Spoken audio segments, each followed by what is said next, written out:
Welcome to the Idle Talk podcast. My name's Peyton, and I'm joined by my co-host, Jacob. This week, we are breaking down the second episode of Survivor 47 called Epic Boss Girl Move. Yes, you heard that right. Not Epic Girl Boss Move, Epic Boss Girl Move. We are recording this immediately after the episode, so we haven't even had a lot of time to let it sink in and marinate. A lot of gut reactions to this episode, and a lot of stuff happened. I'm excited to talk about it. Before we get into it, though, spoiler warning, obviously, for Survivor 47, episodes 1 and 2, as you'd expect.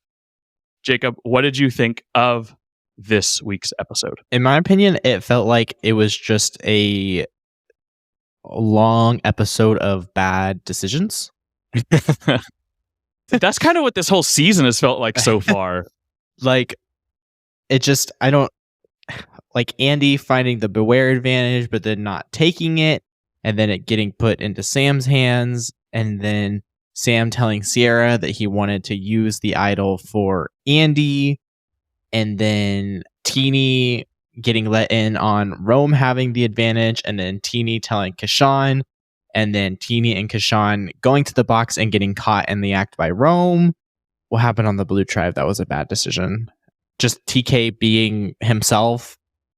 Yeah, just interesting dynamics on that tribe, I think, all around. And then really, I'm going to go out on a limb and say it's not a bad decision, because I think I have figured out what the reasoning is, and we'll get into that later. The interesting decision at Tribal by Gabe to play his idol. Yeah. And so that was sort of a stunner, maybe, where we just weren't expecting that. And we obviously haven't had time yet to see people speculate on why that was or explain why that was. And I imagine there will be a lot of conversation about that tomorrow. Mm-hmm. And probably even tonight. There's probably conversation happening right now on Twitter that we're not going to even analyze, and we'll discuss it right now, and then we'll be able to read all that and see if people agree or disagree. So if we are totally off base in this conversation, you can ignore it, because we didn't know what people were saying. Mm-hmm. But I think I've got a pretty good idea of where Gabe's head is at. And I think he's actually kind of big braining it. So I think he's thinking ahead. Now, whether it's going to work out or not, I don't know. I think you're giving him too much credit. I don't think he's just being dumb. We'll get to it later, but he definitely knew he wasn't getting any votes. I don't think he's wasting an idol. We'll get to that in a bit. But I guess we should probably just start right off the bat with Andy. I think that's probably a really good place to start, because Andy was the biggest topic of discussion last week.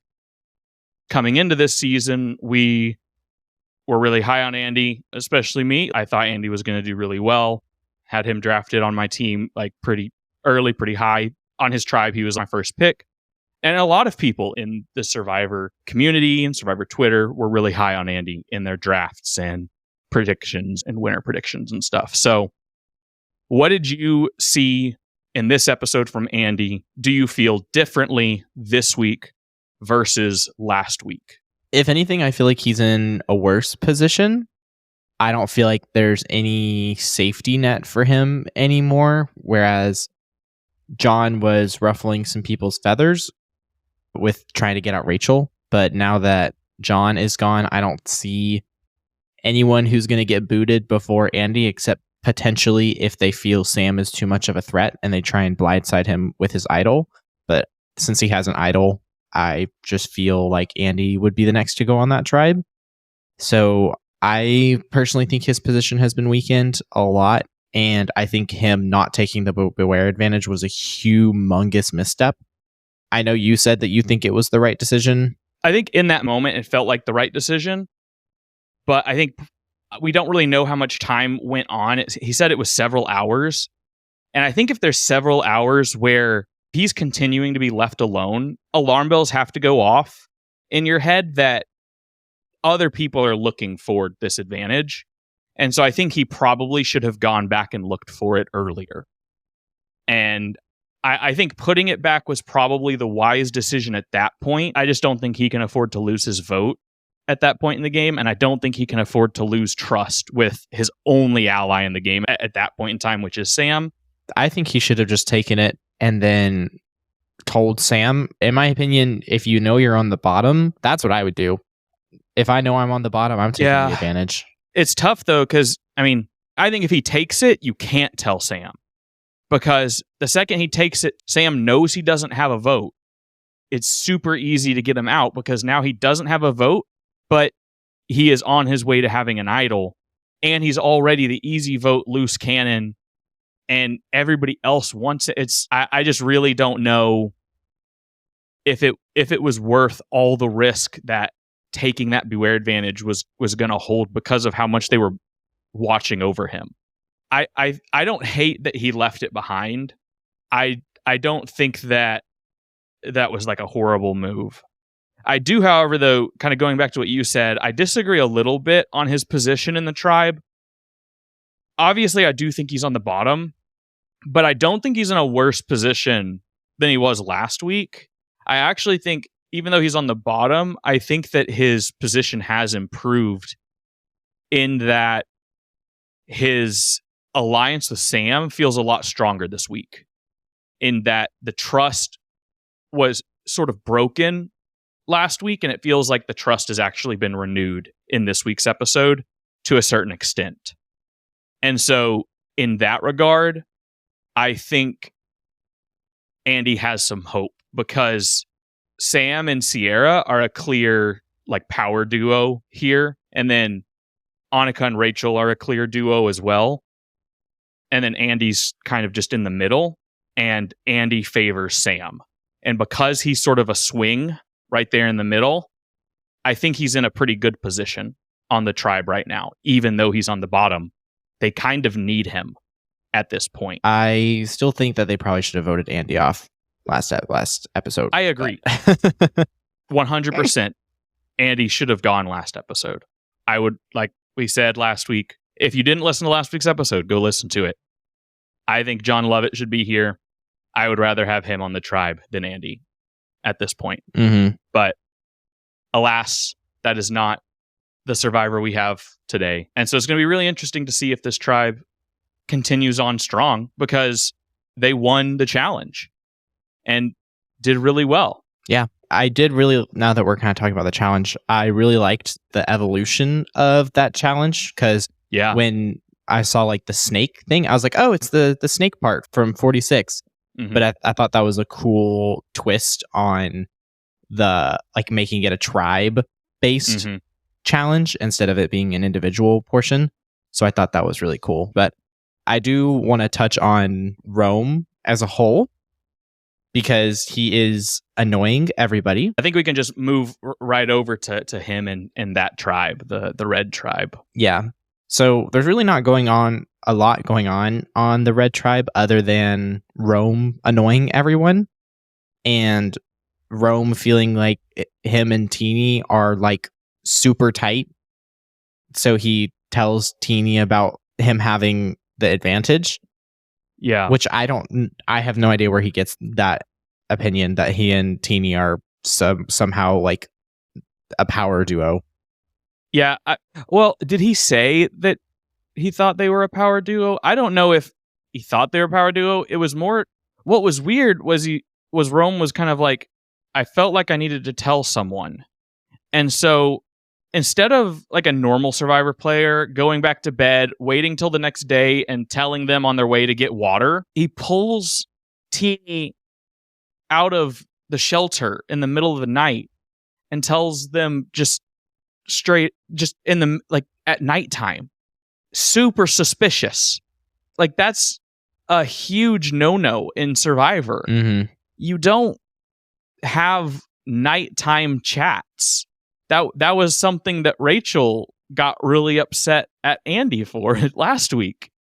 And so like that was super weird to me. I agree. I don't know what he was thinking with that conversation. Yeah. And then Teeny going off and immediately telling Keyshawn that Rome has an advantage. and then them going to find the box and Rome just like walking up on them and Teeny having to play it off like, oh, I just wanted to bring someone else in and build more trust or whatever. And Rome's like, bruh, like there's no way that you just like just did that. The thing is, like, I don't feel bad for Rome at all. Oh no. You picked who you told and clearly did not have enough trust built up with this person to be able to tell them. If they're going to go tell someone, you usually will know who they're going to tell. I think what was really brilliant about that whole moment, though, was it forced Rome to take the 1 week idol. And I think that the one day or the one tribe, the one idol. Tribal. It's good for one tribal because Rome absolutely cannot put it in the box and take a clue. Yeah. Because now the whole tribe will know Rome doesn't have a vote. But if he goes and finds this thing, he'll have like an idol that's good for 3. So it's like everyone knows like the dirty laundry, basically, you know, and it becomes a huge risk and like liability. And so it like forced his hands, like that moment of 2 people there who he doesn't trust and he's having to make this decision. You know, Rome wanted to put the idol in and keep playing. He would have, if they weren't there, Rome would have played all the way to the final idol, I think. The way he's been playing that whole game, 100%. Yeah, it was a whole weird moment. But what did you think about Rome and the fire before we kind of keep moving on down that thread? I'm just curious, like, while we're talking about Rome, what did you think about the moment that they showed with him and like trying to make fire for so long and being like so confident in his ability to make fire? And then Kashan just doing it first try. I feel like it's just a reflection of Rome feeling like he's so much better than he actually is. In the preview for the next episode, he is literally like saying that he's so good and running the show. So I don't know. I would love to be that like delusional in myself, but alas, I have self-awareness. Speaking of like funny edits, Andy cracking the coconut and his whole tribe cheering him on was giving Carson cheering Carolyn on in the challenge. You're doing great. Good job, Carolyn. Stuck in the mud trap.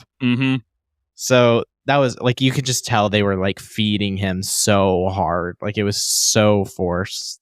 But that was so funny that they included that. Yeah, I think that was an interesting moment because it felt a little bit like mockery. No, it did. But it also a little genuine. Because you can tell that they know that those words of affirmation do mean a lot to him. And those are going to actually help him get through this and perform well. And like in the challenge, cheering him on when he's going freaking Michael Myers on that bag. I thought he was going to chop his hand off. I thought he was too. Jeff even said, watch your fingers, like watch your hand. But I think that especially Annika, she straight up says it, where she's just not into it because it gives like toxic boyfriend is what she says. Toxic clingy boyfriend.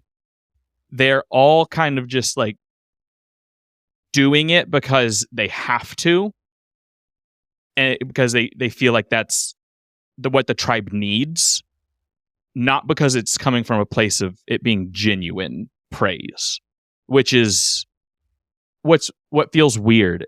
Like that sort of thing I feel like isn't often shown in Survivor. But like, I just don't understand, because if I was Andy, I would just feel like the whole time I was just being like patronized and like belittled.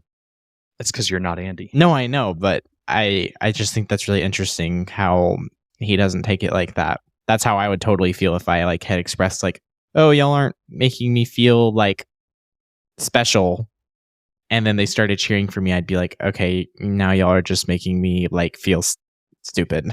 Yeah, I think with the coconut moment, I think they were playing that up and he knew it. Like, I think that moment specifically was more of a funny, we're all laughing a little bit together about this specific coconut moment that was brought up on the mat.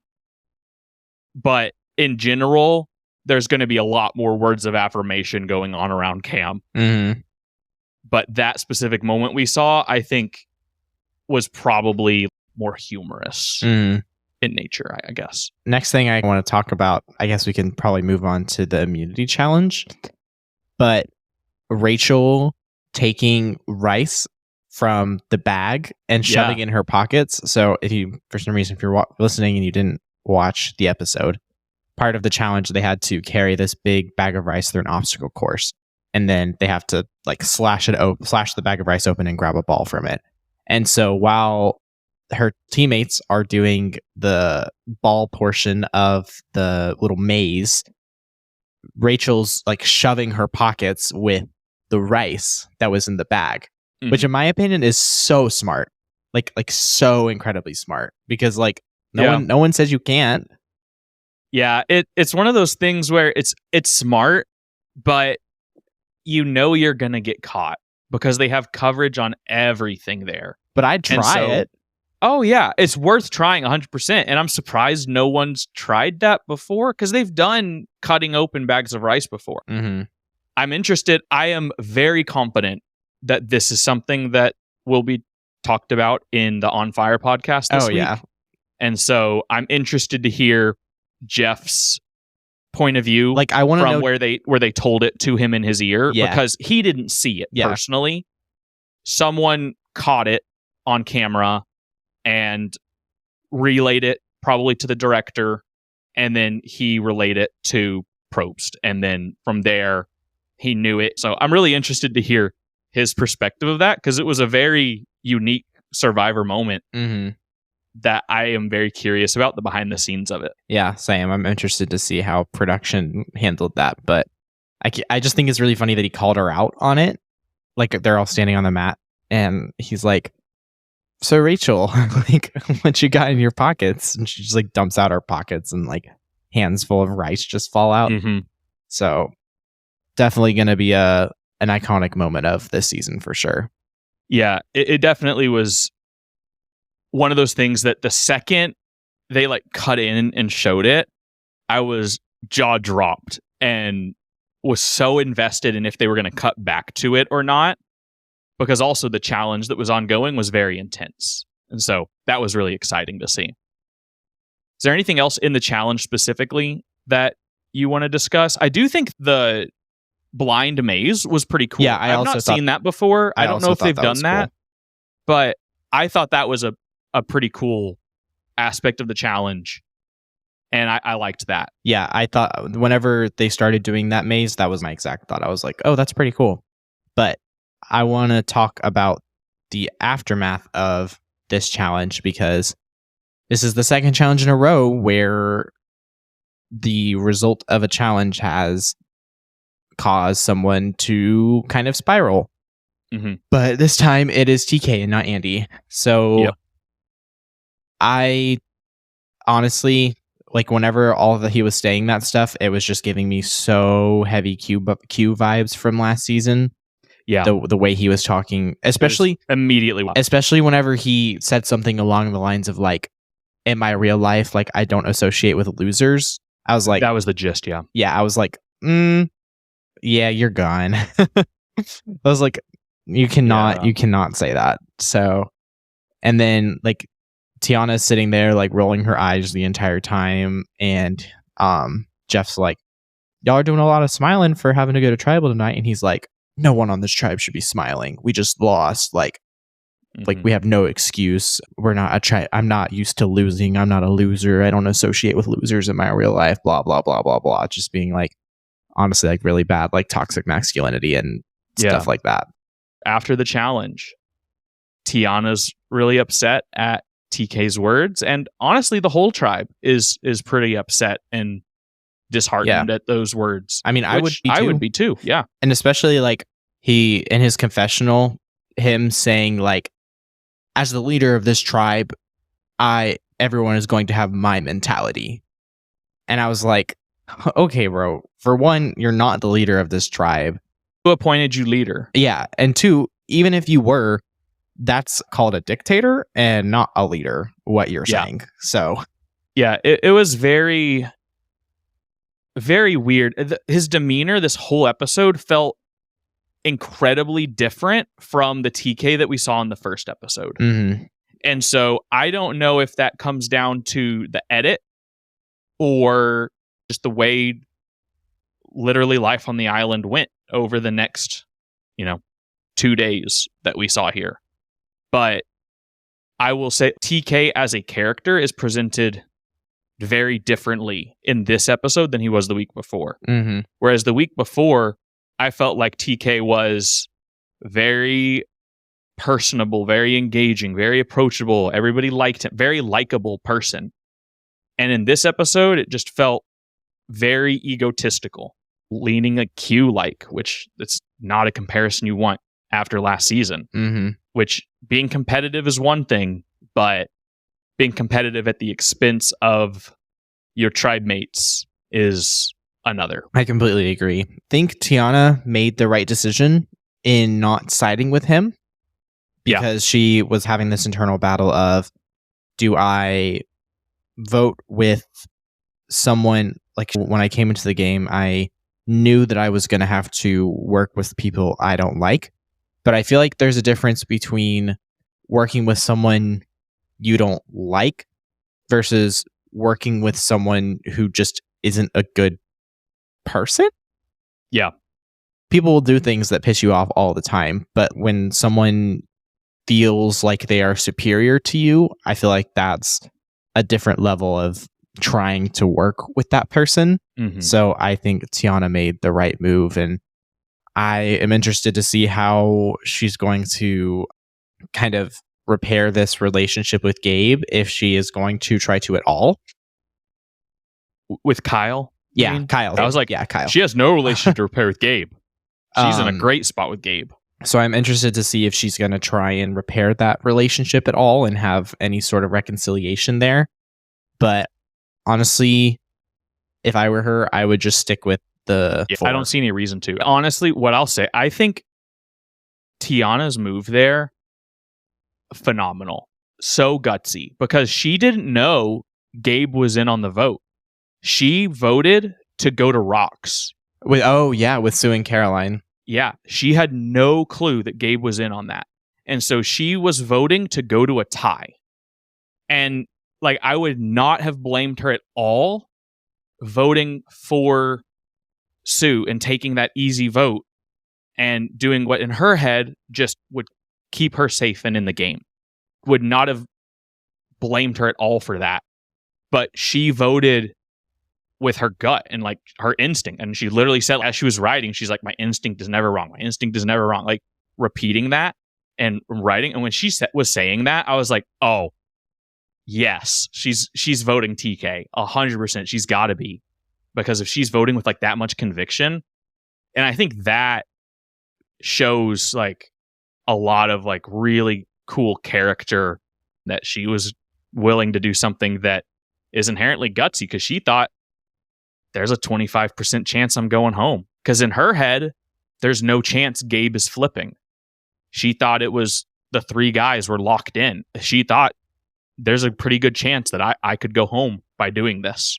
But it feels like the right thing to do. Mm-hmm.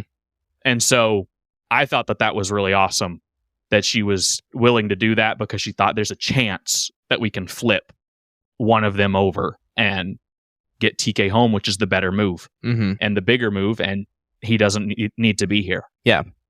So the next thing is Gabe playing his idol, which whenever he played it, my first thought was similar to what you were thinking. Was, okay, he's playing his idol. He's playing it for himself. He has to know there are no votes going his way. Yep. Because it's 100% between Sue and TK. Yep. And if he's big braining this, and I could be giving him too much credit, But if he's big braining this and he's thinking, I have a lot of heat on me right now because people know I have been being sporadic and things like that. Let me go ahead and just play this idol and it seemed like a dud. And so no one thinks I'm like a huge threat because I don't know how to play idols.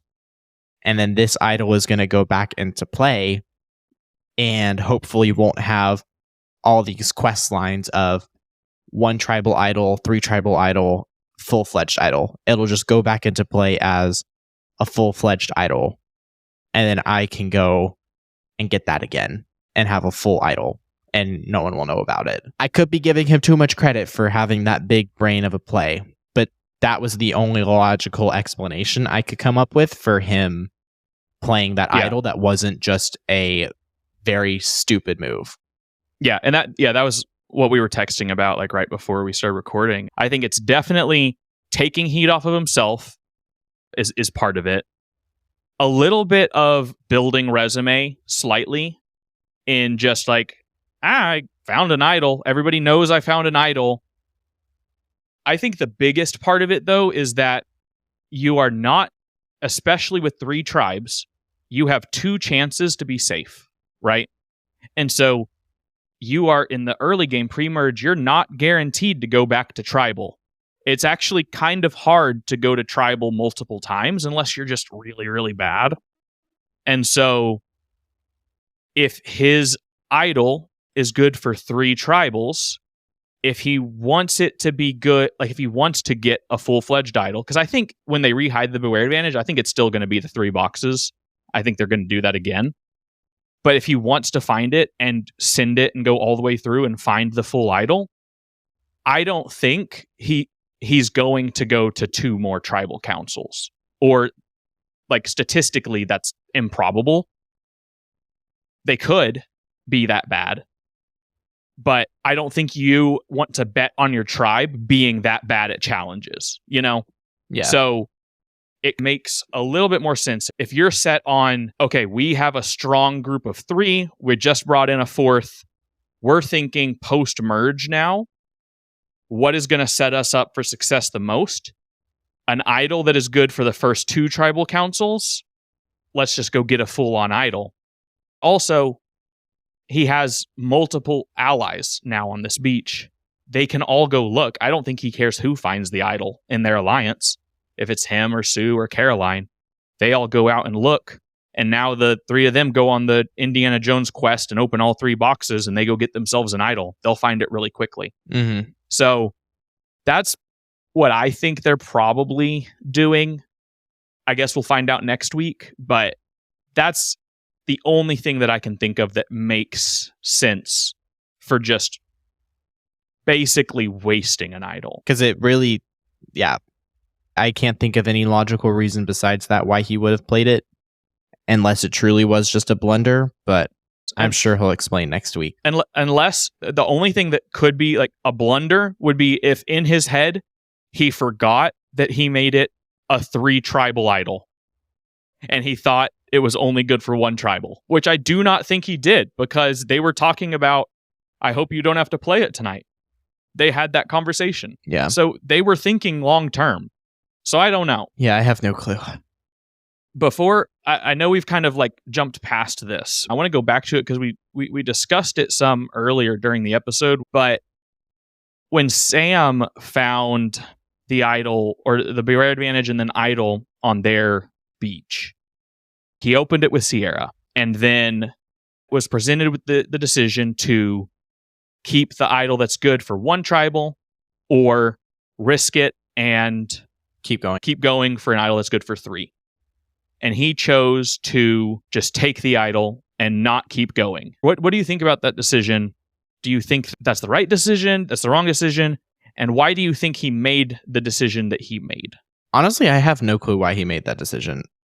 He is in such a good position on that tribe. And everyone already knows about the idol. So he told everyone. I don't understand what his reasoning was for not wanting to finish it all the way out. Everyone already knows. It's like the only person who doesn't is Andy. Andy just knows someone has it. Yeah. I would have kept going. I have no idea why he decided to just take the one tribal idol, it honestly doesn't really make any sense. Yeah, I don't get it either. I think he's just nervous about the three women thing. I think he's a little. He probably is a little bit nervous about the 3 women thing. Obviously he's nervous because he said he wants to play it on Andy and keep him around, because he literally tells Sierra, he's like, I don't want Andy to get sent home, and then it's 3 women and me. He literally tells Sierra that. So I think that could be part of it. I also think part of it could be he doesn't want to put a huge threat on his back, and it could also be a thing where, since it is good for only one tribal, you know that you are just safe for that one tribal. Like, you are guaranteed to make it through your next tribal. So whether that means, like, essentially you don't have to make any sort of gamble about, do I need to play it or do I need to keep it? You're just guaranteed to have a free shot at your next tribal, and you don't have to worry about having any target on your back of, are they going to try and blindside me this tribal? Like, do I need to play it? It's individual immunity. Yeah. I definitely agree in that. I personally feel like he's in a position to keep going, especially because it feels like him and Sierra are such a power duo at this point, where I don't think there's anything that he could do where Sierra would bail. And there's nothing Sierra could do where he would bail. It just seems like they're locked in with one another. Even in the preview for next episode, there's accusations of them like low-key dating on the island, which I totally saw showmance vibes coming from the two of them. So we'll get down that storyline in the next episode, I guess.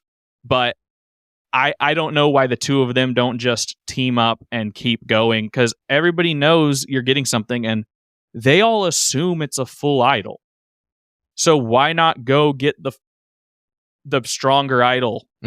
Like, I guess technically you don't know what you're risking beyond your vote. Like, you don't know what the scroll's gonna say, and so you don't know that it's just some more tasks, I guess, because it's not like it was that bad for Rome, like, you know, or that bad for Gabe. It didn't take them very long to get the next part. So I agree that it's not the worst thing in the world that he didn't do it, but personally, I would have done it. I remember that you said that you thought it was a bad idea that he told Sierra his plan, that he wanted to use the idol on Andy. Why do you think that was a poor decision in that moment? I think it's a poor decision in that moment because Sierra doesn't perceive Andy in a good light. And Sierra could see, like, keeping Andy around does nothing for Sierra's game. Keeping Andy around helps Sam's game. Andy being gone does not help Sierra, or Andy staying around does not help Sierra's game. It only helps Sam's game. So I think Sierra could see it as a selfish move and not want to do that because it doesn't benefit Sierra's game anymore at all. Rachel or Annika leaving and getting voted out hurts Sierra's game. Andy getting voted out does not hurt Sierra's game. So, yeah, but I feel like you could say the opposite as well, because voting out Annika, or like keeping Annika or Rachel, does not benefit Sam's game. And no, I know. Like, you could look at it both ways, where that's kind of the problem with a duo, is that there's always going to be this give and take on both sides. And so, technically speaking, Sam only has one ally outside of Sierra, his number one, and Sierra has two. And so she has the upper hand in this relationship. But I do agree, it was a little weird to just mention it. I probably would have waited until you lose a challenge to bring it up, because this seems pretty early. Like, wait till you lose a challenge and Andy's on the chopping block. Do you want to do your little ranking thingy?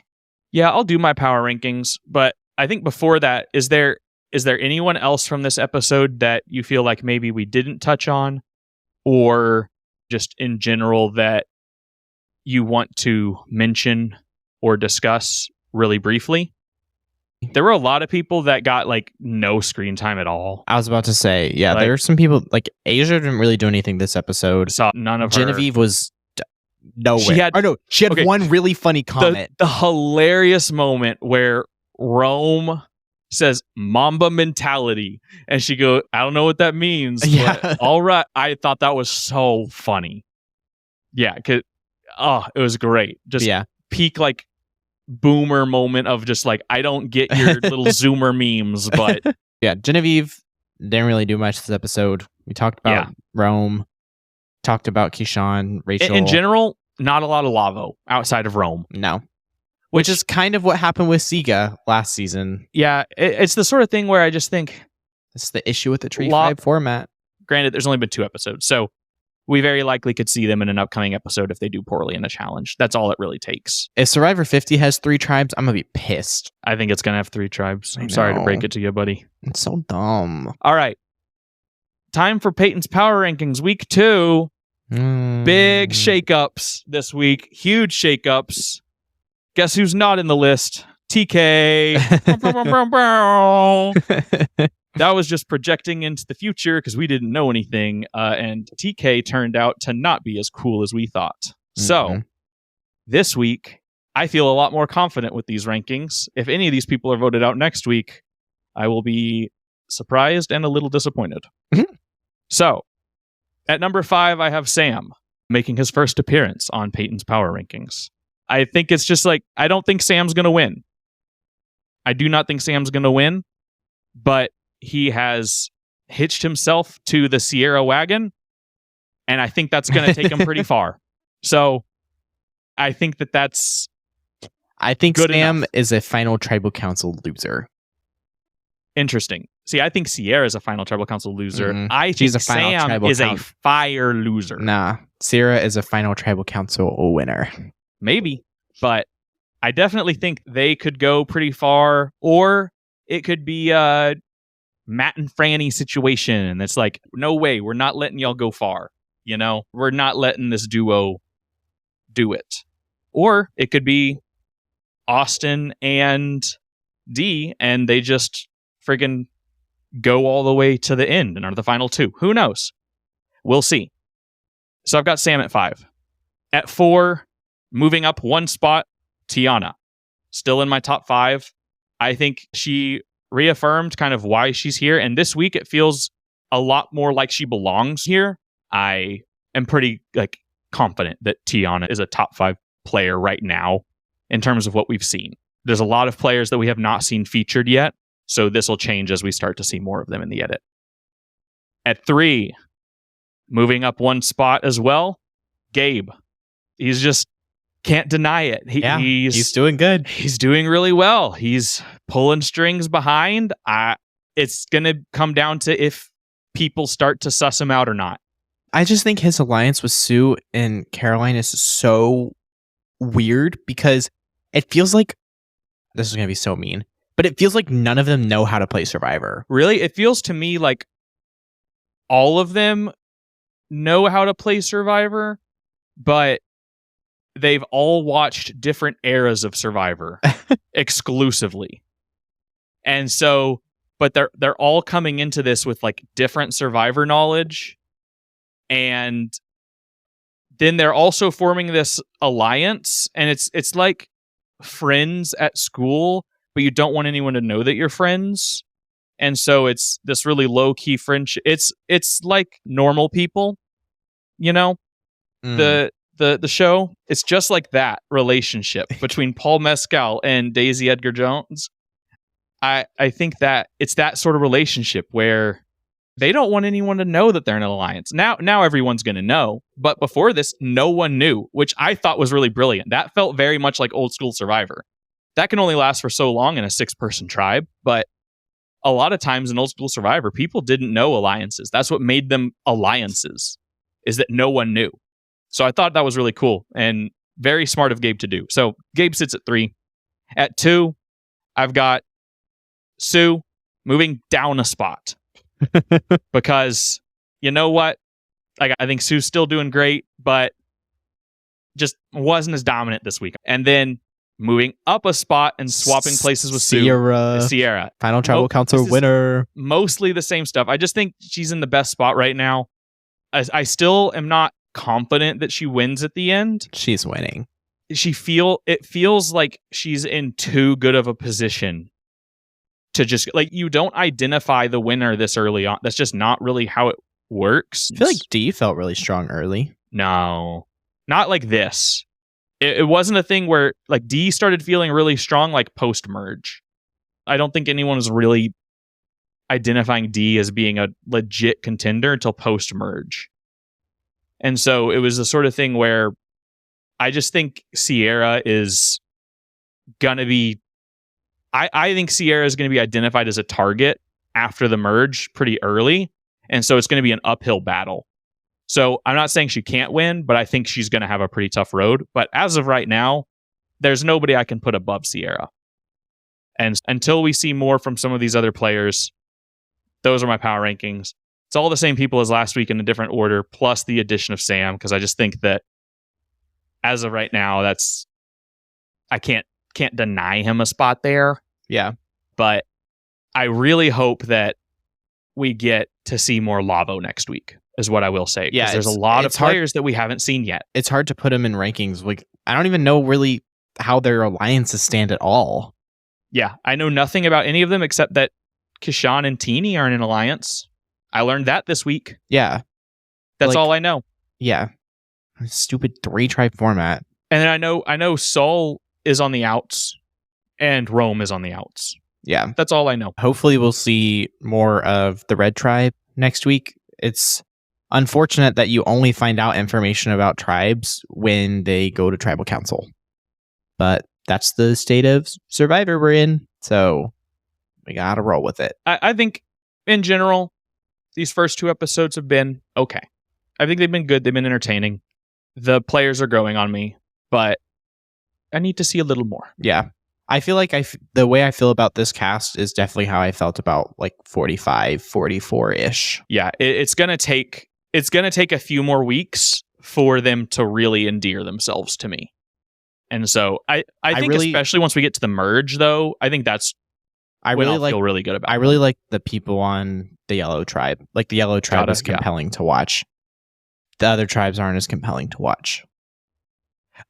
I do think Tuku's pretty compelling outside of Kyle. Kyle's just kind of there. I still am on that train where I haven't seen anything from Kyle to make me think he's anything other than Kyle. So I'm sorry, Kyle, but I don't know, man. If I was betting on the next boot, Kyle's kind of on my list, would be on my hit list there in terms of people I'd bet on. Like, I just feel like I'm not getting anything from Kyle. Mm-hmm. But I agree. Gata is the most compelling by far. Very interesting players there. I said this before the season started, but I guess I'll say it again. I think there's a good chance that the Yellow Tribe does not go to Tribal again, and we see all of these players post-merge. And that would be very interesting. Mm-hmm. So we'll see what happens. Do you have anything else you want to say about this episode before we wrap up? I do not. Okay. Well, thank you for tuning in to this recap episode of Survivor 47, episode 2. If you enjoyed this episode, please give us a rating/review. It really helps our podcast grow.